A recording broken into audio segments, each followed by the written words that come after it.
خطاب فرما رہے تھے محترم جناب فیاض احمد نوری صاحب، آپ چیچا وطنی، ماشاءاللہ اللہ رب العزت ان کے علم و عمل میں اضافہ فرمائے، ان کی آواز میں مزید تاثیر پیدا فرمائے۔ تو اب خطاب کے لیے تشریف فرما ہے آپ کے سامنے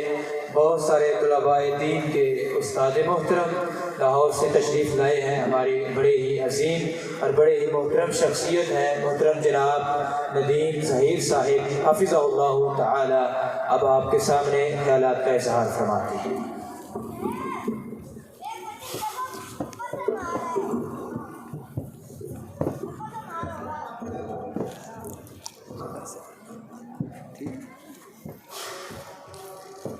السلام علیکم ورحمۃ اللہ وبرکاتہ۔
الحمدللہ رب العالمین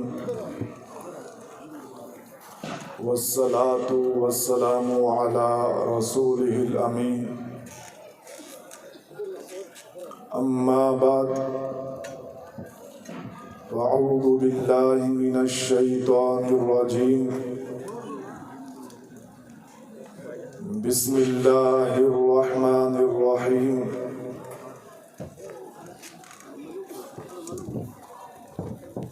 ربنا آتنا فی الدنیا حسنة وفی الآخرہ حسنة وقنا عذاب النار۔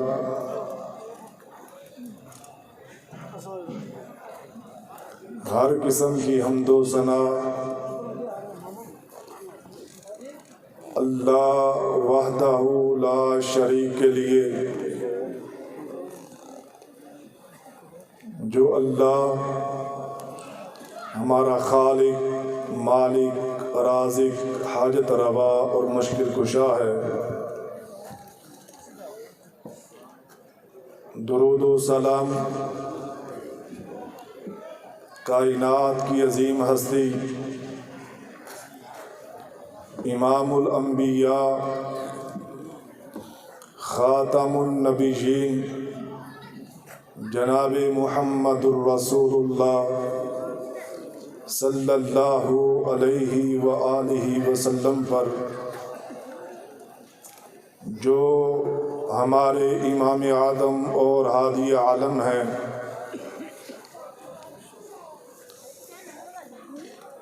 عزیز سامعین حضرات،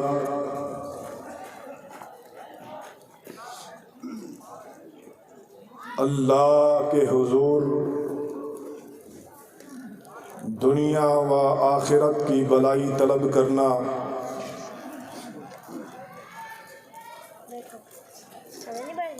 اور اس کے اسباب اختیار کرنا ہر مسلمان پر لازم ہے۔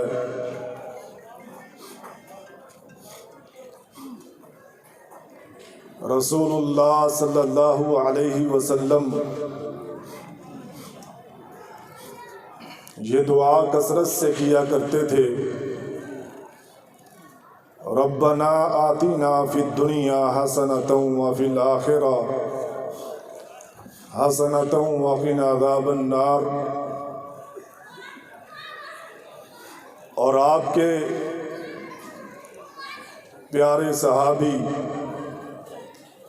سیدنا انس بن مالک رضی اللہ تعالی عنہ جب انہوں نے رسول اللہ صلی اللہ علیہ وسلم کو دیکھا کہ آپ کثرت سے یہ دعا کرتے ہیں، تو پھر جب بھی کوئی دعا کرتے بھلے انہوں نے اللہ سے کچھ اور ہی مانگنا ہوتا، یہ دعا اپنی اس دعا میں ضرور شامل کیا کرتے تھے۔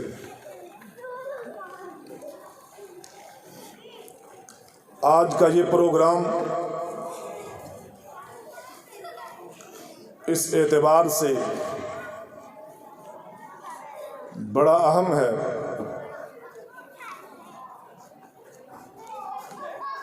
کہ یہ دعوت ولیمہ بھی ہے اور آپ احباب کی اصلاح کے لیے کتاب و سنت کی روشنی میں بہت سی تقاریر بھی بیان کی جائیں گی، اور انشاءاللہ میں امید کرتا ہوں کہ جتنی بھی دیر آپ یہاں تشریف رکھیں گے بھرپور توجہ کے ساتھ سماعت کریں گے، اور پھر اللہ کے حضور دعا بھی کریں گے کہ اللہ ہم سب کو کتاب و سنت کے مطابق اپنی زندگی بنانے کی توفیق عطا فرما، اور اس کی کوشش بھی کریں گے کہ ہمارے لیل و نہار شب و روز کتاب و سنت کے قالب میں ڈھل جائیں۔ خیر و بلائی کی بات آپ کے سامنے کی، اور اس سلسلے میں جو اسباب ہیں ان کی بات کی۔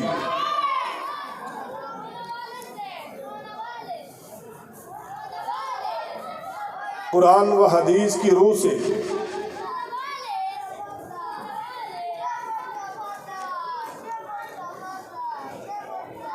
انتہائی اختصار کے ساتھ چند باتیں آپ کے گوش گزار کروں گا، اور اس ترتیب کو آپ اپنے ذہنوں میں نقش کرنے کی کوشش کیجئے گا کہ ہم رب کے دین پر عمل کرتے چلے جائیں، ہمارا رب ہم سے راضی ہو جائے، اور ہمارے رزق میں، ہماری عمروں میں، ہمارے مال، ہماری دولت، ہماری اولاد میں اللہ برکتیں بھی عطا کر دے۔ نبی کریم صلی اللہ علیہ وسلم کی خدمت میں ایک آدمی علم سیکھنے کے لیے اور آپ کی خدمت پر مامور تھا۔ اس کا بھائی تجارت کرتا، کاروبار کرتا۔ ایک دن وہ رسول اللہ صلی اللہ علیہ وسلم کے پاس آیا، آ کر عرض کیا، اے اللہ کے رسول، میں کام کاج کرتا ہوں، میرا یہ بھائی یہیں بیٹھا رہتا ہے، اس کو بھی سمجھائیں کہ یہ بھی کوئی کام کاج کرے۔ نبی کریم صلی اللہ علیہ وسلم نے فرمایا، لعلک ترزق بہ، شاید تجھے جو رزق دیا جا رہا ہے وہ اسی کی وجہ سے ہے۔ امام ترمذی رحمہ اللہ نے حسن سند کے ساتھ اس حدیث کو اپنی سنن میں بیان کیا۔ اس حدیث سے ہمیں یہ بات معلوم ہوتی ہے، جو لوگ رب کے قرآن کو سیکھتے ہیں، جو لوگ نبی کریم صلی اللہ علیہ وسلم کے فرمان کو سیکھتے ہیں اور پھر اس کی ترویج میں، اس کی اشاعت میں اپنی زندگیوں کو بسر کرتے ہیں، اللہ وحدہ لا شریک ان کو رزق دیتا ہے اور ان کے ذریعے سے اوروں کو بھی نوازتا ہے۔ اور جب انسان علم حاصل کر لیتا ہے تو پھر ان لوگوں میں اس کا شمار ہوتا ہے جس کے بارے میں رب کا قرآن کہتا ہے انما یخشی اللہ من عبادہ العلماء۔ اللہ سے ڈرنے کا حق علماء ہی ادا کرتے ہیں، اور جب بندہ اللہ سے ڈرنا شروع کر دیتا ہے، تقوی شعار بن جاتا ہے، متقی بن جاتا ہے، پرہیزگار بن جاتا ہے، ایسے بندے کے بارے میں رب کا قرآن کیا کہتا ہے وَمَن يَتَّقِ اللَّهَ يَجْعَلْ لَهُ مَخْرَجًا وَيَرْزُقْهُ مِنْ حَيْثُ لَا يَحْتَسِبُ، کہ جو اللہ سے ڈر گیا، جو اللہ رب العزت کے خشیت کو، اللہ کے خوف کو، اللہ کے ڈر کو اپنے دل میں جس نے بٹھا لیا، اللہ وحدہ لا شریک غموں سے، الم سے، پریشانیوں سے، مصیبتوں سے اس کو نکال دیتا ہے، اور نہ صرف اس کو غموں سے، الموں سے نکالتا ہے بلکہ اللہ وہاں سے اس کو رزق عطا کرتا ہے جہاں اس کا وہم و گمان بھی نہیں ہوتا۔ آج ہر دوسرے گھر کا یہ مسئلہ ہے، ہر دوسرا بندہ یہ بات کرتا ہوا نظر آتا ہے، ہماری معیشت کا مسئلہ ہے، ہمارے گھر کے مسائل ہے، ہمارے کچن کا مسئلہ ہے۔ ان باتوں کو ہم بکثرت سنتے ہیں، اور لوگ علماء کے پاس آج کل علمی مسائل، دینی مسائل کے حل کے لیے کم آتے ہیں اور وظیفوں کے لیے زیادہ آتے ہیں کہ پریشانیاں بڑی ہیں، مصیبتیں بڑی ہیں، دکھ بڑے ہیں، تکالیف بہت ہیں، کوئی وظیفہ بتا دیجئے ہمارے حالات بہتر ہو جائیں، ہماری معیشت کی سمت صحیح جانب چلنا شروع ہو جائے۔ لیکن کوئی غور کرنے کو تیار نہیں کہ آخر وجہ کیا ہے، یہ معاملات ہوئے تو ہوئے کیوں؟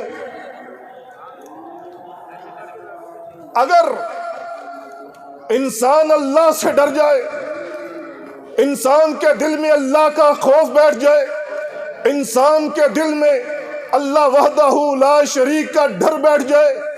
پھر وہ اللہ کے لیے اپنے آپ کو ہمہ وقت کے لیے تیار رکھتا ہے۔ رسول اللہ صلی اللہ علیہ وسلم نے فرمایا، اللہ فرماتا ہے میرے بندے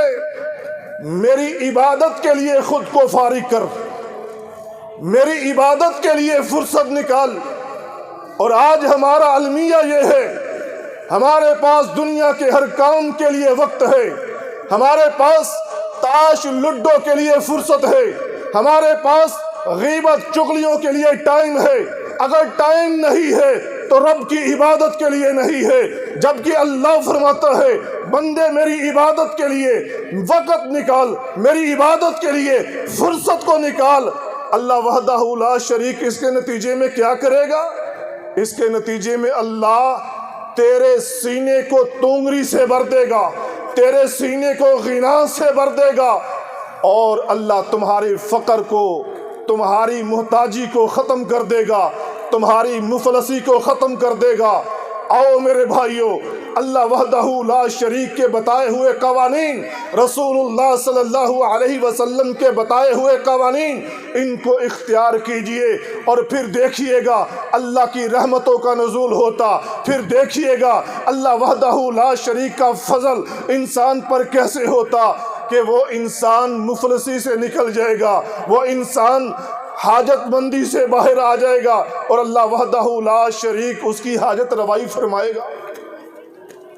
اور فرمایا وَإِن لَّمْ تَفْعَلْ، اور اگر تم نے میری عبادت کے لیے وقت نہیں نکالا، اللہ وحدہ لا شریک تمہارے سینے میں مشغولیت کو بھر دے گا۔ آج ہمارے کام کتنے منتشر ہیں، ہمیں سمجھ نہیں آتی، صبح ہوتی ہے رات ہو جاتی ہے، اور پھر ہم یہ کہتے ہیں ابھی ہم نے وہ کام کرنا تھا، ابھی ہم نے وہ کام کرنا تھا، کوئی کام ڈھنگ سے نہیں ہوتا، ہمارا وقت گزرتا ہے اور گزرتا ہی چلا جاتا ہے۔ وجہ یہ ہے کہ ہم نے وقت رب کے دین کو نہیں دیا، ہم نے وقت رب کی عبادت کے لیے صرف نہیں کیا، ہم نے اپنے آپ کو رب کی عبادت کے لیے مشغول نہیں کیا، اس کے نتیجے میں معاملہ یہ بن گیا کہ پھر مشغولیت ہمارے سر آ گئی۔ پیارے رسول نے فرمایا کہ اللہ فرماتا ہے اگر تم نے میری عبادت کے لیے وقت کو صرف نہیں کیا، فرصت نہیں نکالی، تو اللہ وحدہ لا شریک تمہیں مشغول کر دے گا اور تم سے فقر و فاقہ کو دور نہیں کرے گا، تمہاری مفلسی کو دور نہیں کرے گا۔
کھڑی ہے 15 السلام علیکم، ایک گاڑی کھڑی ہے 1535 نمبر ہے، وہ راستے میں کھڑی ہے، اس کو ذرا ہٹا دیں، جس بھائی کی بھی ہے، جزاکم اللہ خیر۔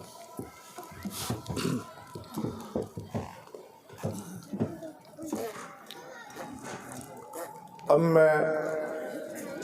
انتہائی اختصار کے ساتھ اپنی بات کو سمیٹتے ہوئے چند ایک مزید باتیں آپ کے گوش گزار کروں گا اور اس کے بعد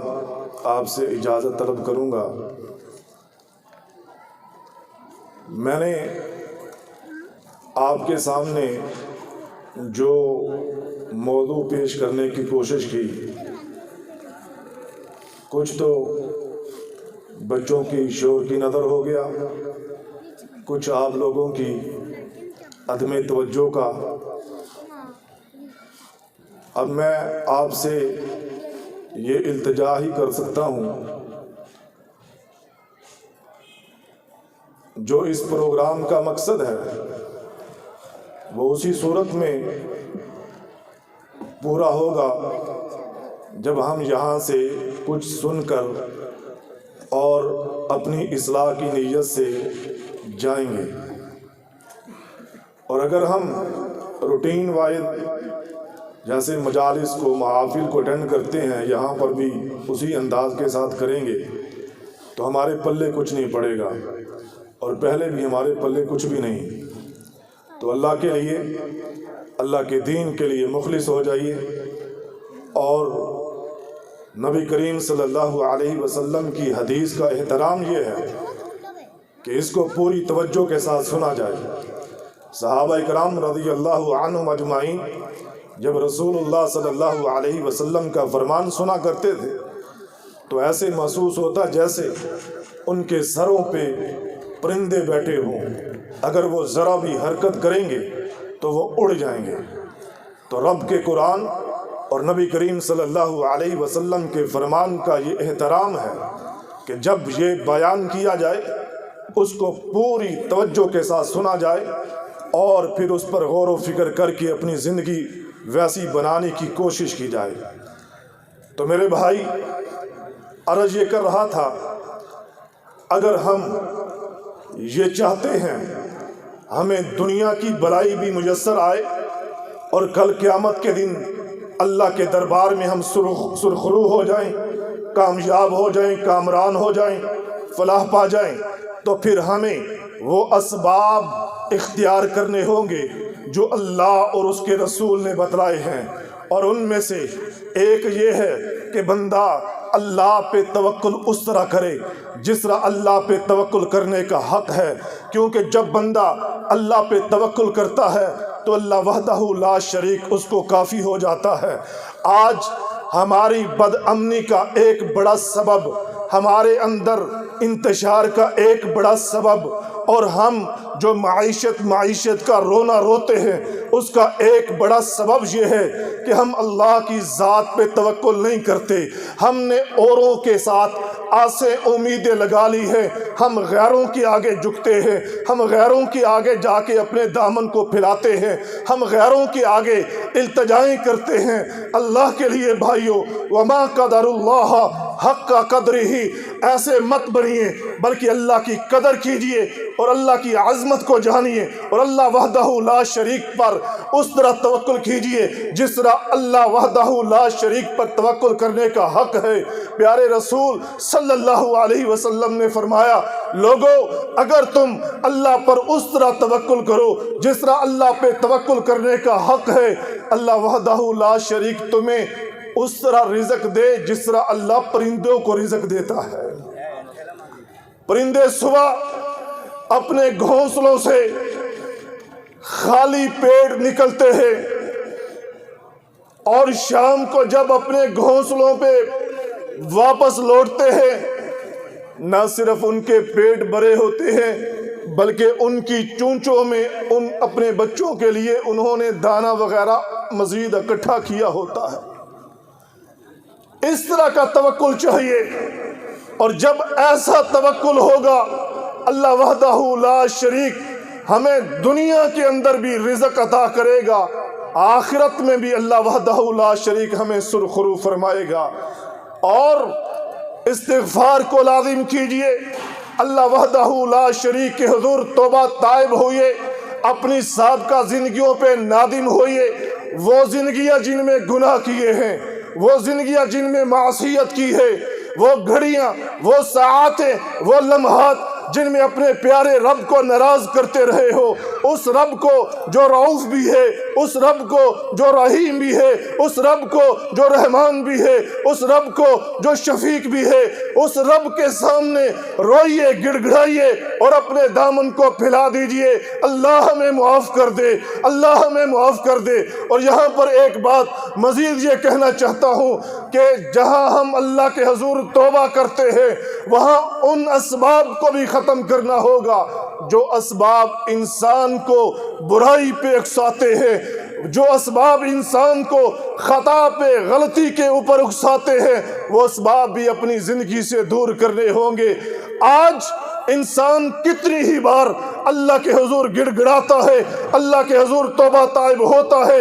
معافیہ مانگتا ہے، لیکن ادھر اللہ کے حضور معافی مانگی ادھر دوبارہ گناہوں میں مبتلا ہو جاتا ہے۔ وجہ یہ ہے کہ اللہ کے حضور توبہ تو کرتا ہے لیکن ٹی وی کے اسکرین کے سامنے توبہ تو کرتا ہے، لڈو تاش کھیلتے ہوئے توبہ تو کرتا ہے، سودی معاملات کرتے ہوئے توبہ تو کرتا ہے، معصیت و نافرمانی کی دلدل میں پھنس کے توبہ تو کرتا ہے، لیکن وہ سارے امور کرتا ہے جو اللہ وحدہ لا شریک نے حرام کیے ہوئے ہیں۔ توبہ تو کرتا ہے لیکن شرک سے توبہ نہیں کرتا، غیر اللہ کے آگے جھک کر وہ توبہ کی رٹ لگاتا ہے،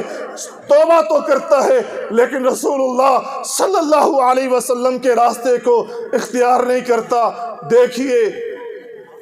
کتنا پیارا طریقہ ہمیں اسلام نے بتلایا ہے۔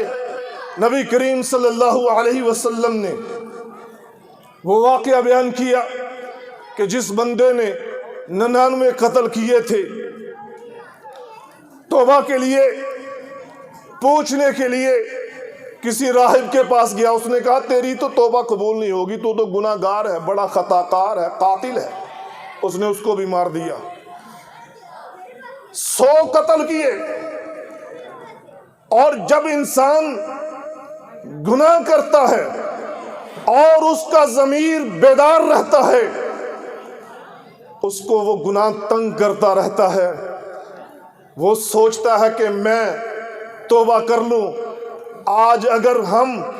گناہ کرتے ہیں، ہمارا دل، ہمارا ضمیر بیدار نہیں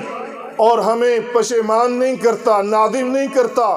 تو سمجھ لیجئے ہمارے اندر ایمان کی رمق باقی نہیں ہے، کیونکہ اگر ایمان کی رمق باقی ہوتی تو وہ گناہ ہمیں سکون سے نہ بیٹھنے دیتا کہ ہم گناہ پہ گناہ کرتے چلے جاتے، چین سے گناہ پہ گناہ کرتے رہتے، کیونکہ گناہ انسان کو سکون اور چین سے نہیں بیٹھنے دیتا۔ اس نے بھی جب 100 قتل کر لیے دوبارہ سے نکلا، پھر کسی راہب سے پوچھا کیا میری توبہ اللہ کے حضور قبول ہو سکتی ہے؟ اس نے کہا ہاں ہاں، جب بھی بندہ اللہ کے حضور سچی توبہ کرتا ہے اللہ توبہ کو قبول کرتا ہے۔ اس نے توبہ کی، اب جانے لگا ہے، اپنی بستی کی طرف جانے لگا ہے، جہاں رہتا تھا اسی طرف پلٹنے لگتا ہے۔ وہ راہب کہتا ہے سنو، تم جس بستی سے آئے ہو، جس آبادی سے آئے ہو، جس گاؤں سے آئے ہو، وہ آبادی، وہ گاؤں گناہ گاروں کا گاؤں ہے۔ اگر تم واپس اسی گاؤں میں پلٹ گئے، ان لوگوں کے ماحول میں دوبارہ رچ بس جاؤ گے۔ میں تمہیں ایک ایسی آبادی بتلاتا ہوں جو نیکوکاروں کی آبادی ہے، جب تم وہاں چلے جاؤ گے گناہ سے بچ جاؤ گے، کیونکہ ماحول انسان کی زندگی پر بڑا اثر انداز ہوتا ہے۔ اپنے گھروں سے شیطانی آلات کو نکالیے، کیبل، ڈش، انٹینا اور اسی طرح کے جتنے بھی آلات ہیں جو انسان کو گناہ پہ مجبور کرتے ہیں یا انسان کا رخ گناہ کی طرف موڑتے ہیں، ان سب کو چھوڑ دیجئے۔ ان محافل، ان مجالس کو ترک کر دیجئے کہ جن محفلوں میں بیٹھ کر آپ کو رب یاد نہیں آتا بلکہ چغلی اور غیبت ہوتی ہے، جن محفلوں میں بیٹھ کر آپ اللہ کے نبی پر درود نہیں بھیجتے بلکہ معصیت و نافرمانی کرتے ہیں، ایسی مجلس کو چھوڑ دیجئے۔ تو بھائیو، جب انسان توبہ تائب ہو جاتا ہے اور استغفار کو لازم اختیار کر لیتا ہے تو پھر اس کے نتیجے میں اللہ وحدہ لا شریک بندے کو رزق سے نواز دیتا ہے۔ آخری بات، اللہ کا شکر کرنے والے بندے بن جائیے، نہ شکری مت کیجئے، کیونکہ اللہ فرماتا ہے لَإِن شَكَرْتُمْ لَأَزِيدَنَّكُمْ، اگر تم شکر کرو گے میں تم کو زیادہ دوں گا۔ اور جب انسان نہ شکری پہ تل جاتا ہے، یاد رکھنا جو بات، جو مال، جو دولت، جو روپیہ، جو پیسہ، جو سٹیٹس، جو عزت انسان کے پاس ہوتی ہے وہ بھی اس سے چھن جاتی ہے۔ اس لیے اللہ سے ڈرو، نہ شکری مت کرو اور یہاں پر یہ بات یاد رکھنا، شکر کا معنی صرف یہ نہیں کہ بندہ کہتا رہے اللہ تیرا شکر، یا کوئی پوچھے بھائی حال کیا ہے اللہ دا بڑا شکر، نہیں۔ اعملوا آل داود شکرن، اللہ وحدہ لا شریک نے آل داود کو یہ حکم دیا تھا، اے آل داود اللہ کے شکریہ کے طور پہ اعمال بجا لاؤ۔ زبان سے اللہ کا شکر کرنا یہ بھی شکر ہے، لیکن شکر کی ایک قسم ہے،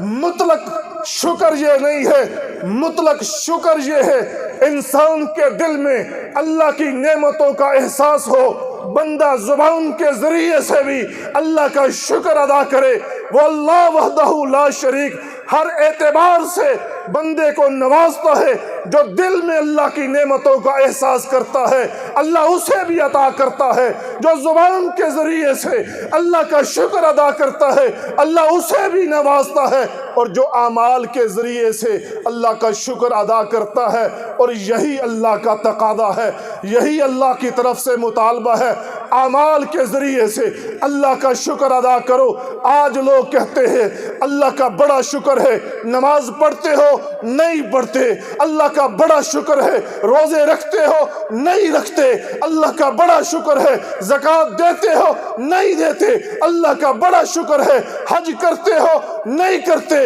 اللہ کا بڑا شکر ہے، امر بالمعروف نہی عن المنکر کرتے ہو نہیں کرتے، اللہ کا بڑا شکر ہے، معصیت سے اپنا دامن بچاتے ہو نہیں بچاتے، اللہ کا بڑا شکر ہے، نیکیوں میں رغبت رکھتے ہو نہیں رکھتے، پھر تم اللہ کا شکر کیسے ادا کرتے ہو؟ آج زبان پہ شکوہ ہے، زبان پہ شکایت ہے، نعوذ باللہ من ذالک، جو مسئلہ بنتا ہے میرے ساتھ ہی کیوں بنتا ہے؟ اللہ نے میرا ہی گھر دیکھا ہوا ہے، لیکن اسباب پہ غور نہیں کرتے۔ آؤ بھائیو، کہیں ایسا نہ ہو ہم نہ شکری کرتے رہے، بجائے اس کے کہ اللہ وحدہ لا شریک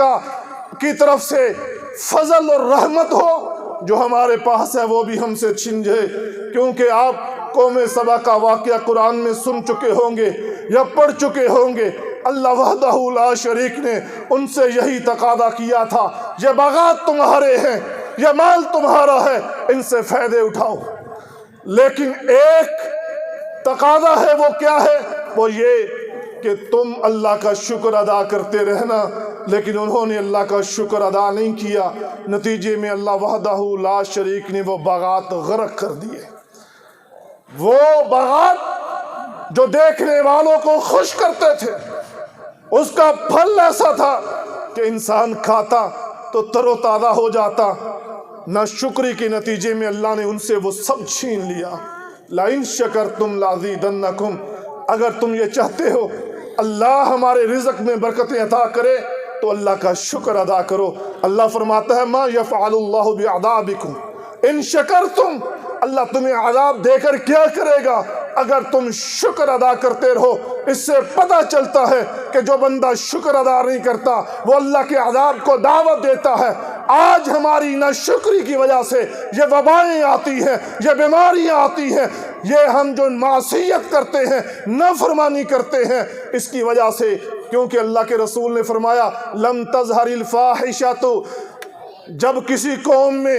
بے حیائی عام ہو جاتی ہے، اللہ وحدہ لا شریک اس قوم میں، اس معاشرے میں ایسی ایسی بیماریاں لے آتا ہے، طاعون جیسی، جو ان کے اسلاف میں نہیں ہوتی۔ آج دیکھ لیجئے ہمارے اسلاف، ہمارے بزرگوں نے کرونا کا نام سنا تھا، ہمارے بزرگوں نے ایڈز کا نام سنا تھا، ہمارے بزرگوں نے ہیپاٹائٹس اے بی سی کا نام سنا تھا۔ یہ اللہ وحدہ لا شریک کی طرف سے ہم پر آزمائش بن کر ٹوٹ پڑا ہے سارا کچھ۔ آؤ بھائیو، پلٹو لوٹو، اللہ کے شکر گزار بندے بن جاؤ، توبہ تائب کرو، اپنی زبان پر استغفار کو لازم کر لو۔ اور چونکہ محفل ایسی ہے جو رشتہ داری کی مناسبت سے بھی ہے، تو آخری بات کر کے بات کو ختم کرتا ہوں۔ صحیح بخاری کی حدیث، رسول اللہ صلی اللہ علیہ وسلم نے فرمایا، جو بندہ یہ چاہتا ہے کہ اس کے رزق میں برکت ڈالی جائے، اس کے رزق کو فراخ کر دیا جائے، اس کے رزق کو بڑھا دیا جائے، اس کی عمر میں برکت ڈال دی جائے، اس کو چاہیے کہ وہ صلہ رحمی کرے، رشتوں کو توڑے نہیں، رشتوں کو جوڑے، پیار محبت کو عام کرے،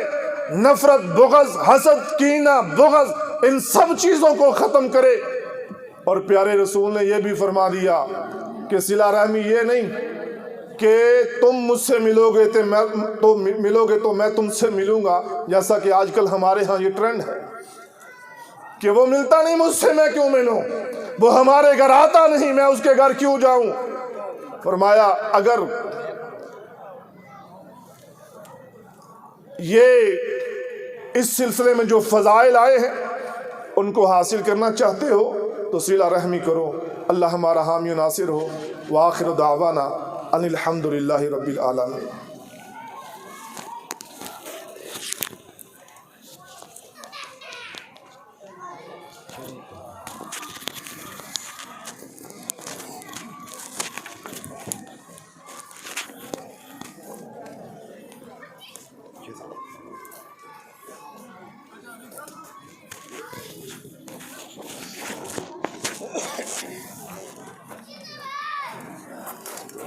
سر پر جا کے بیٹھ گئے، پھر ایک سے پیچھے لیے